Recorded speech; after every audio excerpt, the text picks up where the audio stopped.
Hey,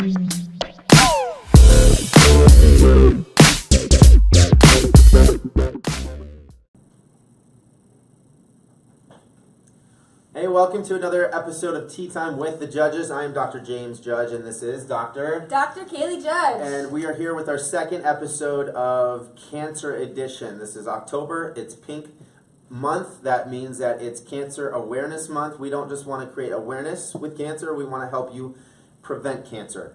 So it's my turn to be interviewed by this beautiful woman right here, Dr. Kalie Judge. So we're going to go through 7 different things that I've picked to help me fight cancer daily. Yeah, and guys, again, we want to just start off with this and just kind of expose our heart a little bit. We know that this is a heavy topic, and I say this every single time that we talk about this because I don't want you guys to look at this as we're talking about this lightly. This is a topic that people are battling with every single day. We have dozens of patients in our office currently that are battling cancer and going through this fight on their own. But then also people that don't even know that they have cancer. And we just want to give you the tools to really just ultimately be the best fighter, or what I like to call the ninja in your life, and fight the cancer and fight the stuff that you have. But you need, whoa. I think something's going crazy. There's like a like explosion going on down at the bottom. So if this is true, then thank you for all those likes, because it's kind of funny. I don't think it's true. Anyway, so we have these 7 things. You guys heard from me last week, and I get to interview Dr. James here this week. And his first one is far infrared saunas. Yeah. So why don't you dive into Just that? to kind of parlay off what she said just now, we want to make sure that you're not reactive. And so many things when it comes to health care is reactive, meaning we're waiting until we're sick to react to it. And most people take medications to cover that reaction up. And we want to help you never get diagnosed with the cancer in the first place. Or if you're diagnosed with cancer, do things that helps you naturally fight it off with that innate potential that's inside of you. So yes, I picked infrared sauna because we know that cancer, there's basically 2 causes of cancer. There's toxicity with the environmental toxins, the stuff that we consume, the stuff that we put on our skin, the stuff that we inhale, the stuff that we're exposed to. Those toxins, they stick around in your body and they cause issues with cell function. And if you have issues with cell function, then your body cannot produce new healthy cells, and they become rogue cells, and that's when they start to turn into cancer cells. Also, we have deficiency. So if we're deficient in nutrients, your body can't function, your cells can't function properly. If you think about it, you're about 35 trillion cells. That's the average person, right? We're made up of cells. Those cells turn into tissues. Those tissues turn into organs. You're constantly regenerating new cells, and I think this is the missing link with most people's understanding of what health is all about.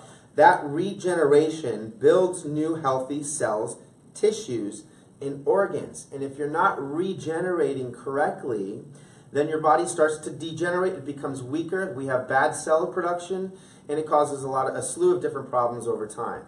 So again, we want to make sure that you're reducing the toxins and increasing the efficiency of the nutrients that you're entering into the body so your body can function perfectly.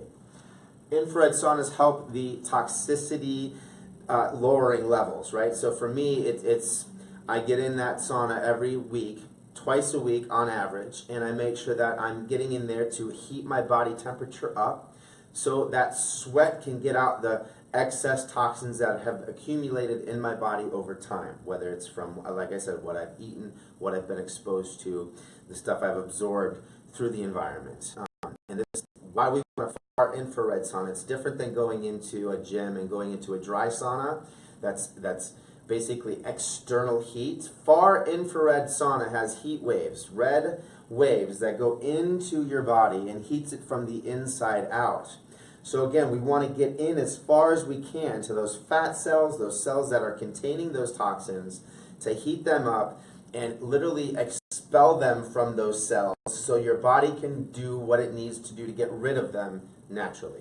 Yeah, so this is, I'm glad you hit on that, because there is a difference between, there's a near infrared sauna and a far infrared sauna. So you want to make sure either when you're purchasing or when you're going into the sauna that you know that it is a far infrared sauna. And most of those, another good aspect for that is that most of those have an EMF, electromagnetic frequency blocker. Yeah. So you're not sitting and creating more toxicities in your cell while you're doing that. So that is awesome. Also, stay away from the moisturized saunas because those tend to carry a lot of bacteria in them and cause more issues in it. Not only does it help with cancer, but it helps with like infection. So if you have a bacterial infection, if you have a sinus infection, like we're going through right now in our office, there's a lot of people that are coughing and sneezing, just a lot of stuff that's going around. Flu season is upon us. So it's good to regularly get in there because if you are exposed to a bacteria or a virus, it will heat that thing up from the inside out and kill it before you even know that it actually was inside. Does that make sense? Yeah, so how long would somebody go into a sauna for? I do typically? either 30 to 45 minutes twice a week. Okay, and then is there a certain heat that you would want to have it up at? It's not really about the heat because, again, the heat waves get in. So your body's heating up from the inside out. So it's not really a temperature. You just need to be exposed to that wave that's getting inside. Yeah, because a lot of people want the sweat to happen, and that doesn't have to happen in order to make it does, though. After about 30 minutes, you're just sweating profusely. Yeah. The first 20 minutes, though, you will not even know that you're in the actual sauna. Okay. What I like to do, I have a wet sauna and that far infrared sauna right next to each other, so I get heated up in the wet sauna, the steam shower. I rinse off, and then I go into that thing and read a book or listen to a podcast or whatever I'm doing to be more efficient with my time as well. Good. So, again, what is the name brand that you use for saunas? Yeah, I know you just got one. I know, I can't remember it. Solaris? Solar Ray, maybe, I don't know. Solar Ray. But where did you get it? I got mine at Great Escape. Yeah. Costco has a lot of great ones as well. They're not too expensive. I think it's Sun. I'm not sure. We'll link it up in the show notes at the end here. But you should be doing this regularly, not just when you're sick, but to prevent the diseases that are out there. Dr. James, you love to meditate. I do. Can you tell me why you got into it and the benefits that you've seen? Yeah, so I got into meditation because I probably would be diagnosed, not probably, but would be 100% diagnosed with ADD and ADHD. I have a hard time focusing and my brain is always going all over the place. And holding a conversation with me sometimes is very difficult.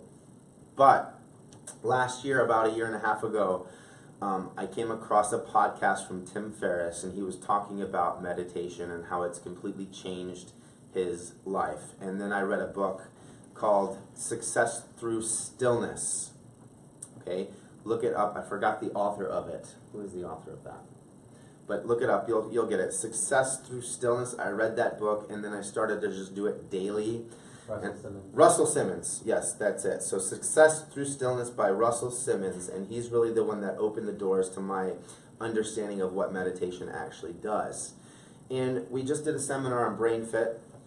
Your brain controls everything, and if you don't have a fit brain, right, if you're not concentrating, if you've got trouble remembering names, if you've got brain fog, if you've got hyperactivity disorder, right, if you're that person, then you've got to really start to work on the fitness of your brain.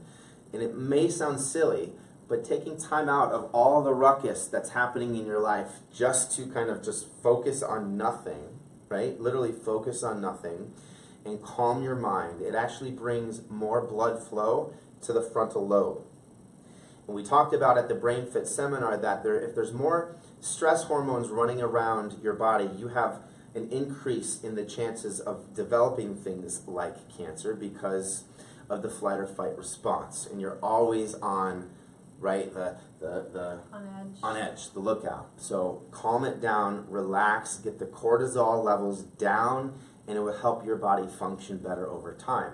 How often do I do this? I do it every morning for at least 20 minutes, okay? When I'm really on point with things and I'm really going after goals and making sure that I'm trying to be the best that I can be, I do it morning and night. Night's only about 10 minutes, but morning is 20 minutes each day. So if somebody was just starting, because I know when I started meditating or dabbling in it, it's intimidating when you say 20 minutes of just sitting still. Like, how does somebody start doing that? You start off with just 10 minutes, and then you add time, and your body becomes used to it.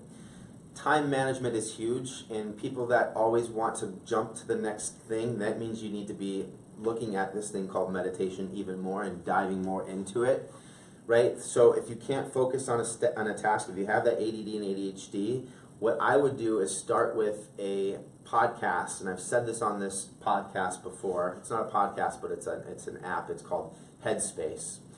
There's a 10-day trial that's on there, and it's 10 minutes each day, and they will walk you through the process. There's packs on there for stress, anxiety, cancer fighting. Actually, the creator of this podcast had stage 4 prostate cancer, and he completely eradicated the cancer just through meditation. So look him up. I forgot his name as well, but it's called Headspace, and he will go through all of that with you in detail, and he literally has the best voice that I've ever heard when it comes to wanting to relax and chill out. That's true. Yep. Okay, so meditation, check. Next thing is journaling. This is also one of my favorite things too, just to get the stuff out of your head, but not only get the stuff out of your head, but really start creating a vision for your day, for your week, for your month, for your year. So kind of go into, you know, what are things that you journal if you are trying to fight and this isn't, you know, yes, we're labeling it cancer fighters, but this isn't like if you have cancer, only you can do this. This is for everybody, and this is how we're fighting cancer even today without the diagnosis. Yeah. There's a direct correlation with people that have cancer and the amount of stress that's happened in their life, right? Whether it's a stressful moment, the loss of a child, the loss of a loved one, the loss of a parent, even the loss of a pet, whether there's sexual, emotional, some kind of abuse that happened to them and they still have it in their brain, or whether it's just work stress. You know, that stuff that you harbor and keep inside of you, it literally accumulates and eventually it gets expressed through some type of disease, not just cancer, but anything else that it could express itself with. So we call this caging the monkey mind, right? So meditation and journaling comes hand in hand, and this is what I do in the morning. First I meditate, then I journal, then I exercise, just to get the body working and functioning better. I've learned this through, it's called The Miracle Morning. It's a great book that I would highly recommend everybody that wants to create peace in their life, generate peace in their life, to read, and read it as fast as you can. But journaling, I do every morning for at least 20 minutes, and it's not something that I'm trying to make like sense out of. It's just that stuff that's boggled in my mind. Like right now, I've got a lot of stuff going on in my life, and if I didn't get it out on paper, then that's all I would be thinking about all the time. And I think, I think that's what creates a lot of the ADD, ADHD. There's always all this stuff happening, but as soon as you get it out on paper, write it out and close the book, there's something magical that happens that you leave it there on your desk in the morning. And you don't have to think about it, and then you can kind of compartmentalize your day. And it's just being prepared. It's making sure that you're getting that stuff out. And then we have these things like Dr. Kalie. I went back to her office yesterday. There was a thought flash. It's important to keep those little journals by your side all the time so you can write things down, those flashes that come into your brain, and you can implement those things into your life later on. So I walked back to her yesterday. I go, what are you doing? She goes, I had a thought flash. I got to write this down. But getting the stuff out on paper, there's something magic that happens when you do that. It reduces your stress hormone cortisol, and it gets all of that stuff out. It's great. I think social workers work with this with people, especially if you have harboring animosity towards somebody, right? If you haven't forgiven somebody, you know, they say to write a letter to that person and then burn it in the fire, okay? Because it's literally releasing stuff that you've been harboring even for decades. Yeah, that's huge, and it's, man, those two things, actually all three of these things are some of my favorite things to do. Journaling is, like you said, yesterday I did have a thought flash, and so the reason why I didn't write anything, I was trying to put it in my phone, is because Maddie had rearranged my office, so I couldn't find my journal that I normally would write in that moment, and then he was trying to talk to me. I'm like, would you just stop, so I'm going to forget this. So just make sure that you keep this is your space. This is not a space for your brother to come in and start reading your journal, or your spouse or whoever. This is where you get to have your intimate moments with yourself and figure out what what you need to come out, what you need to work on, and who you want to become. Best, I believe, if it's done directly in the morning, and then to follow up with that at night, of like kind of a recap of what's happened at night, and what you see for tomorrow. I have about, right now, 4 different journals going. One is that monkey mind journal where it's just anything goes. Another journal that I have is when I read the Bible in the morning, or I read a green book or something inspirational and I want to remember what I read. Just like if it's a quote or something, I have a quote journal, or if I go to a seminar and somebody says something profound, I want to write that down and remember it. Right now I'm going through a journal back from 2009, and there's so much amazing things in that journal that I still want to implement into my life. And if I didn't write those things down, I wouldn't remember what I was thinking back then. And it's funny to go back and look at these things and the goals that you've written in those types of things, those types of journals, and literally see what you've accomplished in your life. But again, there's something magical about writing it down, making goals, writing them down, making sure that you're doing things. I also have a journal that's next to my bed. It's about this big. It's a moleskin journal. And again, when I wake up at night and I think of something that I want to implement, I write that thing down, close it, and go back to bed. Cool beans. Yeah. First of all, if you are watching this and you like it, some good stuff on here, please like it, please share it, tag one of your friends to come on this and watch it with us. We've got a few viewers on here that are here with us, so we just say hi, guys. Next thing is vitamin D. Vitamin D, and first of all, vitamin D is really not a vitamin. It's cholesterol that's been changed through your body through sunlight. So there's a reaction that happens when UV light comes into your body. It changes into cholecalciferol and helps your immune system boost a lot. And what happens especially right here, we live in the Chicagoland area. It's been raining for 3 days. We haven't seen the sun. It says that for the next couple of weeks it's going to be 40 degrees. You should be able to get 15 minutes a day of 90% of your body exposed to sunlight each day. And when it's 12 degrees below zero here in Chicago, nobody is getting that for months. And what happens, your vitamin D levels drop, and that means that your immune system drops directly with that. So why does the flu season happen right now? It's not because the flu is rampant and it comes back. Well, it's because your own defense system gets weakened because you don't have as much UV sunlight. So it's important to supplement with vitamin D regularly, especially through the months that you're not getting sunlight. Yeah, and you said something about exposure to sun, especially now in these months. But if we're really honest with ourselves, most people wake up in a house and they get in their car and then they go to work with fluorescent lights and they sit there for 9 hours and then they leave their work and they just go straight home. So nobody really, majority of people aren't taking the time to even be outside and get their skin exposure.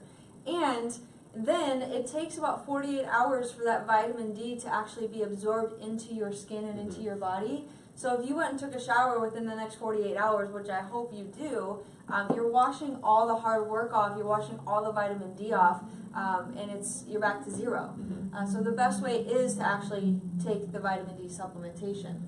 So for you out there wondering how much you should be taking, it's around 5,000 IUs per day.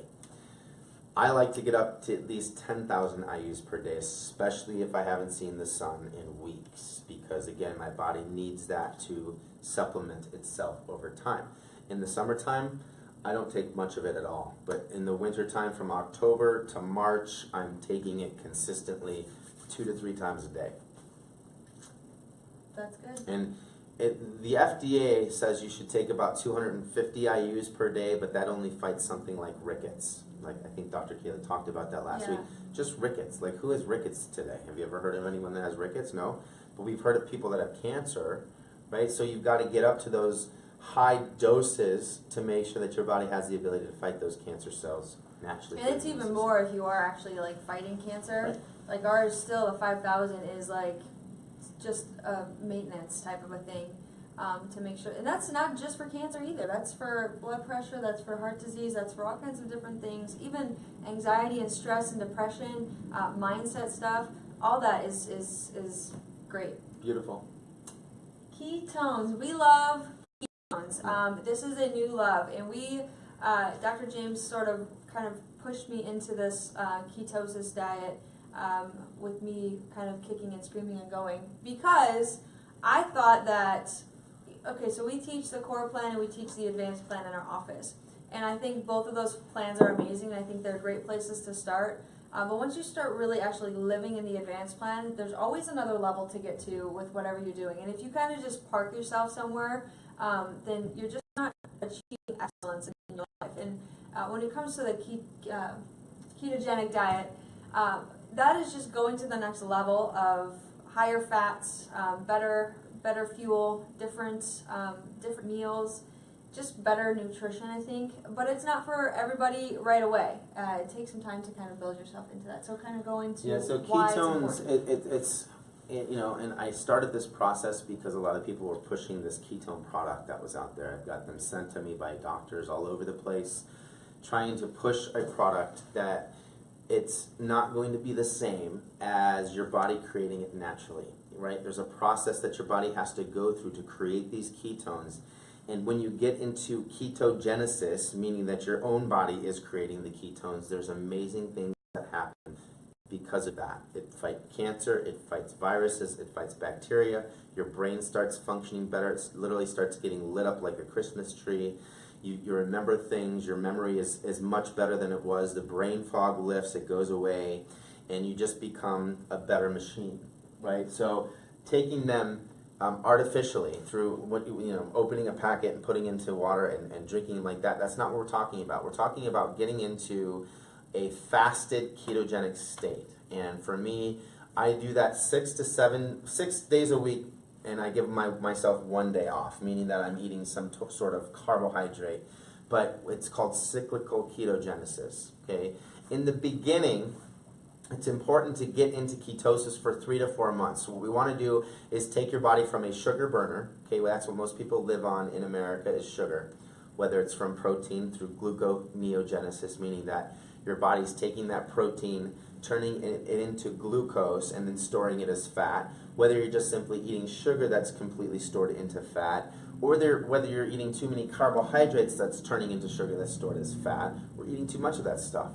So what it's basically doing is it's eliminating all the sugar, stopping the inflammatory process through the insulin that's created to get the sugar into your fat cells, and using fat as fuel. So again, we're turning you in from a sugar burner to a fat burner. Why do we want to turn ourselves into a fat burner? Well, because cancer can't live off of fat. It lives off of sugar. The less sugar we eat, the more we starve cancer. Period. And the better you function, the better you feel, the better you look. That's what we love ketogenesis for. It's not because we want to get on the new fad. It's because it all makes sense. And it's completely different than what we've been learning about nutrition for the last 100 years here in America. It's reversing everything we know about it. And the way that makes you feel is just crazy. You know, the cyclical ketogenesis, I love, the first probably 6 weeks, I was like on points, didn't get out of ketogenesis, stayed there. But I do believe that it is important to knock yourself out and then make your body go back into it. So depending on where I'm at or what the weekend looks like or whatnot, I typically give myself that one meal. However, if it is a longer weekend of cheating, then I still can get back into ketogenesis by Wednesday. I check my ketone levels, not every day, but when I want to see where I'm at, when I know that I have to get back to getting into it, I check it. And I can get in there by Wednesday, and I think that that's a great response.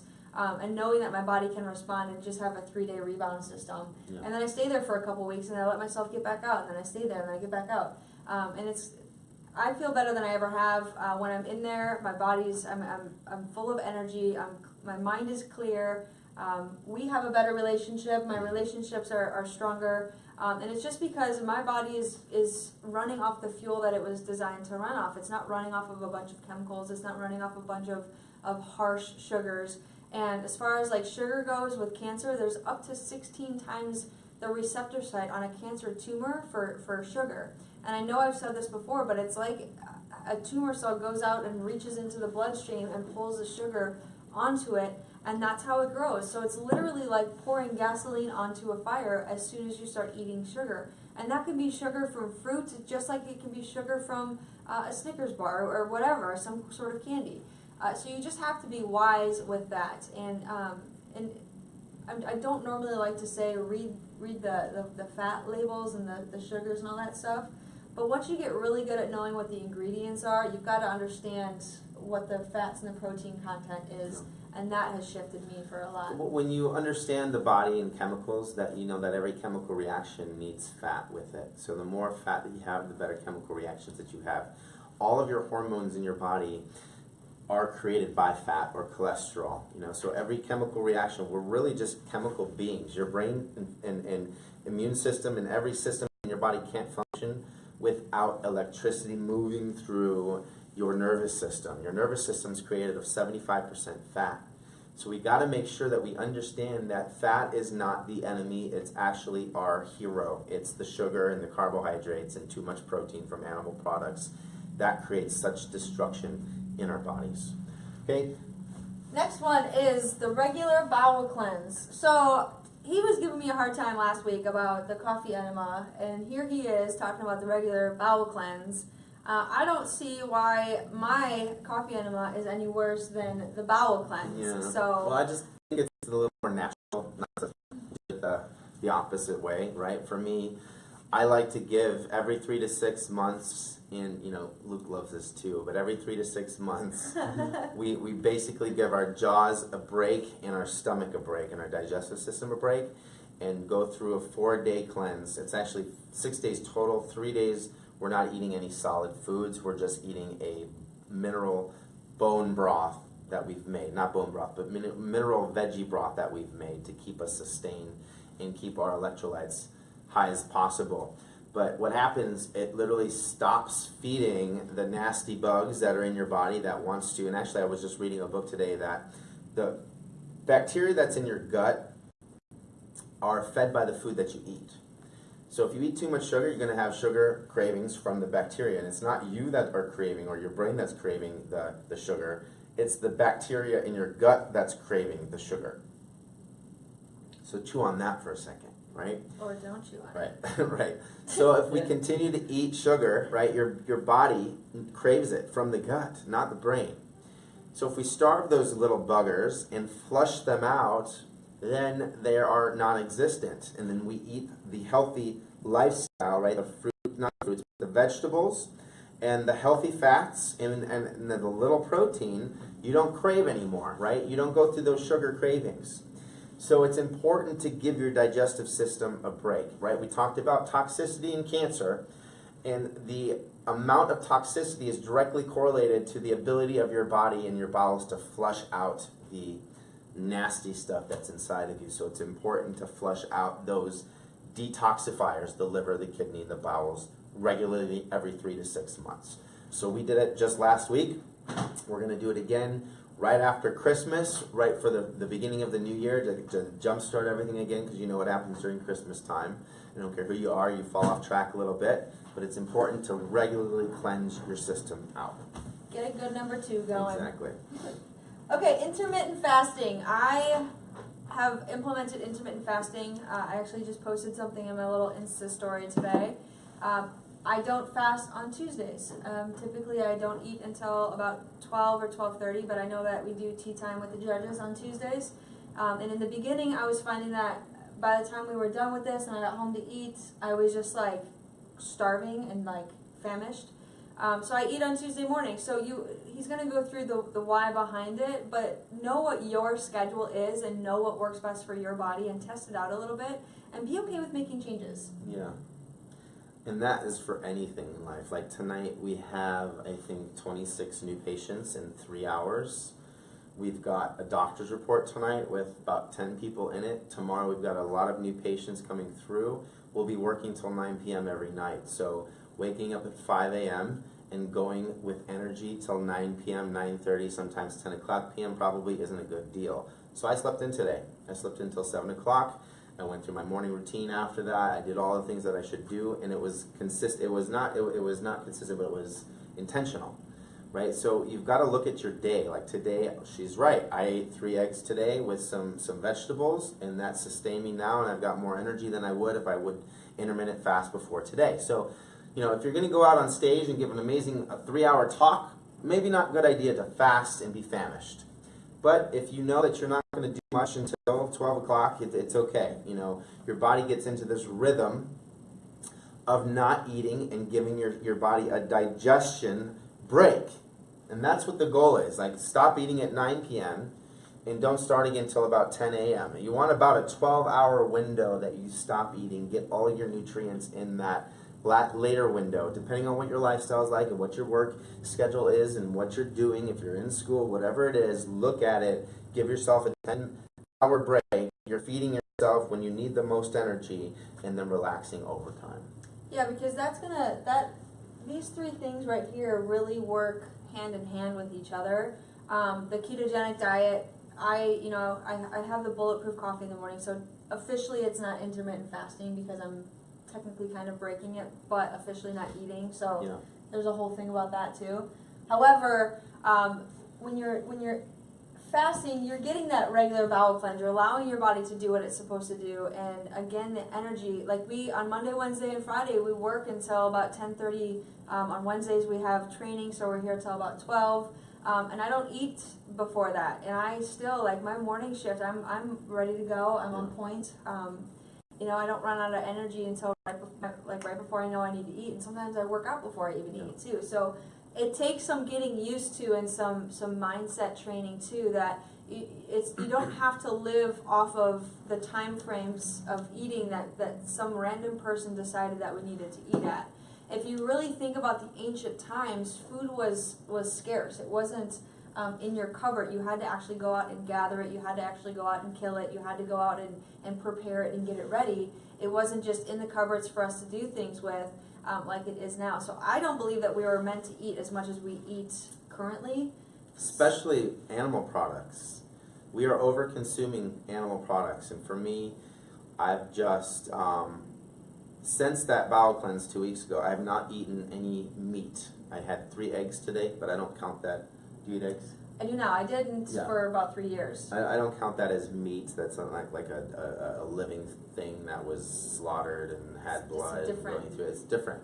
I'm not going to not ever eat meat again, but we're over consuming that stuff, right? So we're provided, and I always say eat the rainbow. Don't taste the rainbow, but eat the rainbow. You want to get different colors from vegetables all over the place, right? So, making sure you're having beets, making sure you have asparagus, and I've just created amazing, what's that thing called? A wok with a stir fry in it, and I do that once a week now, and it lasts 3 or 4 days, and you add stuff to it and make it tasteful. I just love it, and I feel so much better, and I have more energy than when I did when my body's trying to get all of this meat through my system. We talk about stage 4 prostate cancer. Well, your body has to get rid of that somehow, and if you're overtaxing your immune system not your immune system, your digestive system with that stuff, then it's going to create problems later on in life. So yeah, one of the, and I'm, that's my life, is I don't eat meat, and I haven't eaten meat in years.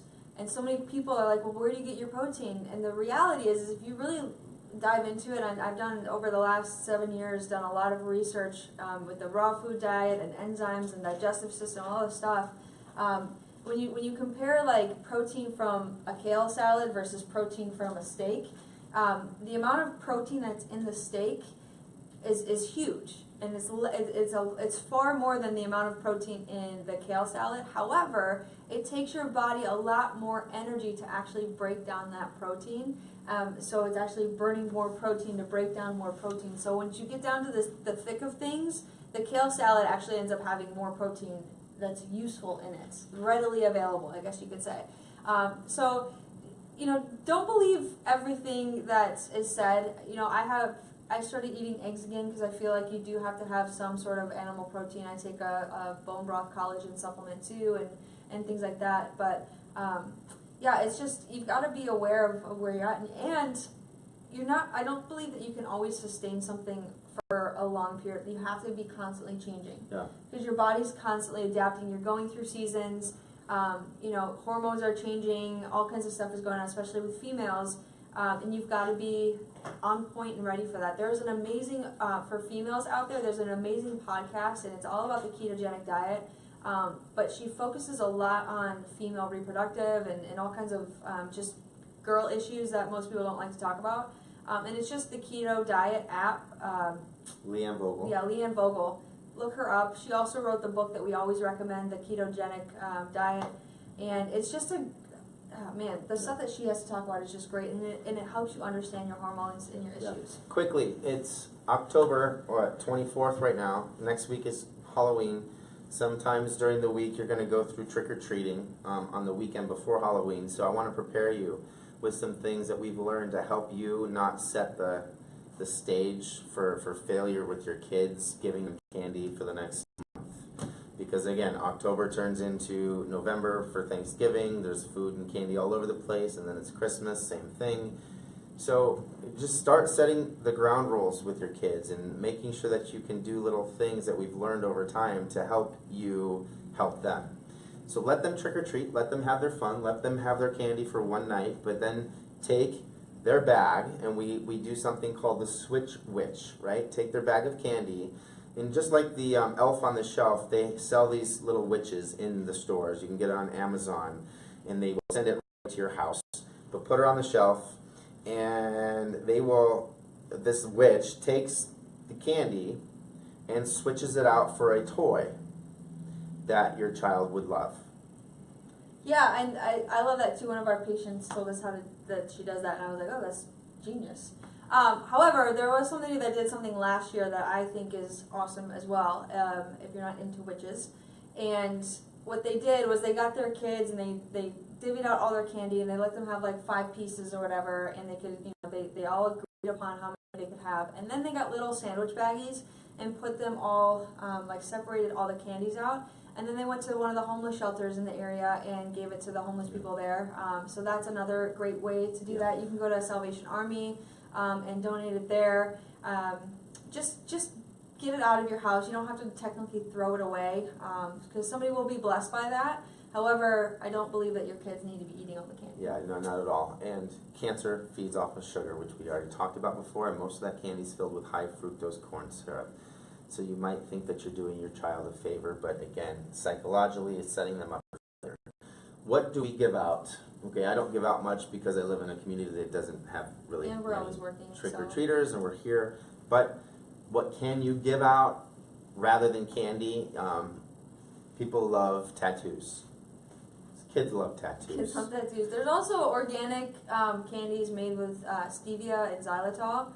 So you can look those up. I know you can probably search that online. Probably Amazon has that, or your local health food store has it too. Pencils, erasers, cheap little cars, something that doesn't have to deal with sugar and high fructose corn syrup. Be creative with that.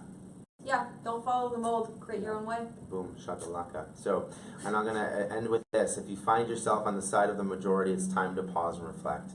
Like Dr. Kalie just said, create your own path. Make sure that you're on the path of health, not the path of destruction like most people are on. Please like, love, and share this, whether you're on any of the multiple social media outlets that we have this on. We love you. We have to get the word out. We can only do that with your help. So again, share it, like it, give us a 5-star review, whatever you can. Thanks a lot, guys. Happy Halloween. We will see you actually.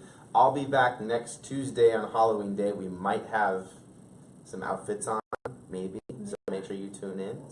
And then she'll be back here on 5 Essential Friday with a special guest. We don't know who that is yet, but we will let you know as soon as we can. So thanks a lot, guys. We will talk to you soon.